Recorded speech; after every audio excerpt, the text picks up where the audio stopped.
Martin O'Neill has banned his players from going on social media ahead of tomorrow's huge Champions League second leg in Austria. We have also got a major transfer update on a long-term Celtic target whose move could be decided this week.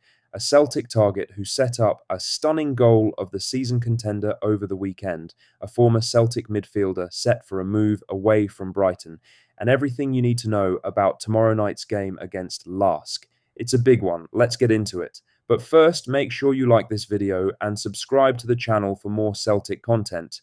Martin O'Neill has revealed that he has told his Celtic players to stay completely off social media as the club prepares for tomorrow night's Champions League second leg against Lask in Austria. Celtic go into the tie with a commanding 3-0 lead from the first leg at Celtic Park, where Camilo Duran scored twice and Benjamin Nygren added a stunning volley to put the Hoops firmly in the driving seat. But O'Neill is taking absolutely nothing for granted. Speaking to the Glasgow Times, the manager was emphatic. He said, "Honestly, I swear to you, there will be no complacency. The players know it. They absolutely do know that we're playing against a really good side. They're capable of scoring with a lot of pace up front. They're strong, athletic, and even their smaller lads are very, very quick. So we've got our work cut out." He then revealed the dressing room instruction he has given his squad. "One thing I said to the players was, don't be going on Facebook or Instagram or whatever else they call it. I told them, leave it. They know. And if they don't know, then they shouldn't be playing the game." It is a very different dressing room environment to the one O'Neill managed during his first spell at Celtic 2 decades ago. Back then, there was no Instagram or Twitter. Today, almost every player has an active account. O'Neill knows the dangers of the modern media environment, and he is not leaving anything to chance. Now for the main story, as Nico Sigur's move to Celtic has taken a significant new twist this morning, with reports from Croatia revealing that Toulouse have had a bid for the Celtic target firmly rejected by Hajduk Split. Toulouse submitted an offer understood to be worth around €2 million, which Hajduk refused to consider. The Croatian club value the 22-year-old at between €3 and €4 million, leaving Toulouse well short of their demands. That development matters for Celtic. Sigur has been on Martin O'Neill's radar since January, with his ability to operate in midfield or at right back giving him genuine versatility. Celtic are known to be interested and have been monitoring his situation throughout the summer. The fact that Toulouse's bid has fallen short keeps the picture open. What happens next for Sigur may depend on how Hajduk perform in their Conference League qualifier against Rakov Częstochowa on Thursday night. The tie is poised at 2-2 from the first leg, meaning Hajduk face a crucial night.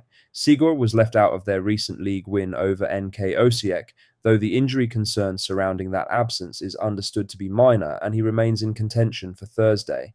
If Hajduk exit Europe and Sigur pushes for a move, Celtic could find themselves well positioned. At €3 to €4 million for a 22-year-old World Cup performer with versatility across multiple positions, the value case is a strong one. With Alistair Johnston facing an extended absence at right back, Sigur's ability to cover that position adds another compelling argument for bringing him to Parkhead. Celtic's need for cover in that area is urgent and Sigur ticks every box. In other news, Guvidas Ginitus has given Celtic supporters plenty to dream about this morning after the Lithuanian midfielder produced an assist in Torino's opening Serie A match of the season that has lit up social media overnight. Ginitus set up Che Adams for what is already being described as a goal of the season contender. Adams picked up the ball from Ginitus and drove a spectacular strike into the top corner. It was the kind of moment that makes you stop and watch it back 3 or 4 times. For Celtic supporters, though, the focus was less on Adams and more on the man who created it. Ginitus has been on Celtic's radar for some time as a potential replacement for Arne Engels following the Belgian's departure to West Ham. The club are reported to be firmly interested in the 22-year-old and are expected to step up their pursuit once Champions League qualification is secured tomorrow night. The timing of his assist could not have been better placed from a Celtic perspective. Here is a player they want, performing at the very highest level of European club football, contributing goals and assists, and doing it with real quality. There is no question the profile is right. Ginitus is 22 years old, Lithuanian, and contracted to Torino. Celtic already have Mika Bauer in the building after his recent arrival from St. Gallen, and the Swiss midfielder impressed on his debut. Adding Ginitus on top of that would give O'Neill a midfield built for the demands of Champions League football. Celtic just need to get the job done in Austria first. Then the real business begins. In other news, Matt O'Reilly is set to leave Brighton this summer, 2 years after Celtic sold the midfielder for a deal worth over £25 million.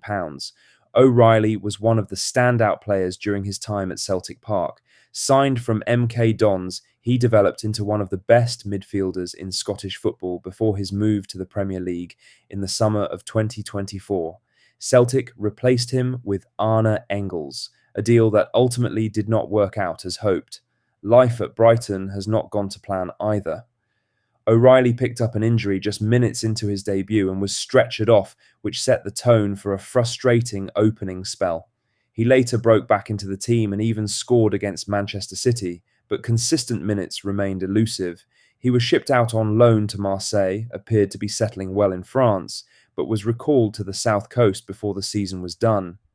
This pre-season, he was absent from Brighton's squad for their opening Premier League fixture, a win over Aston Villa, and it is now understood that a permanent departure is expected. Lyon are among the clubs in Europe's top 5 leagues monitoring the situation. Whether Celtic benefit from a sell-on clause as part of the original deal remains to be seen. He is only 25 years old, a top-quality player who has simply never been given a proper run under the right conditions at Brighton.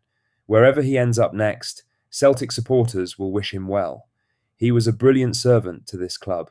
Lastly, tomorrow night's second leg against Lask is almost here, and everything you need to know about the game has been confirmed today. Celtic travel to the Raiffeisen Arena in Linz with a 3-0 advantage from the first leg at Parkhead. Duran scored twice and Nygren added a stunning volley to give the Hoops one of their best European results in recent seasons. Lask had 2 efforts ruled out for offside, which acted as a reminder that the tie is not completely done. But the math is firmly in Celtic's favour.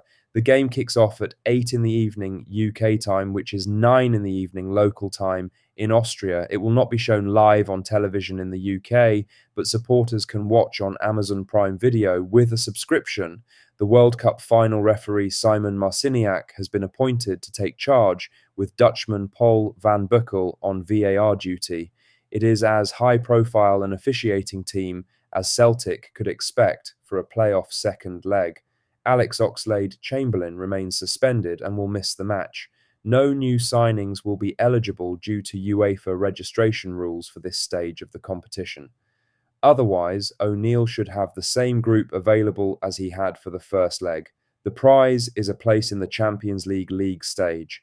After the nightmare of Kairat Almaty last season, Celtic know exactly what is at stake. One more performance. That is all that stands between this club and Europe's biggest stage. That's all the latest Celtic news for today. Make sure to hit that like button, subscribe if you haven't already, and drop a comment below with your thoughts. I'll see you in the next one. Hail, hail.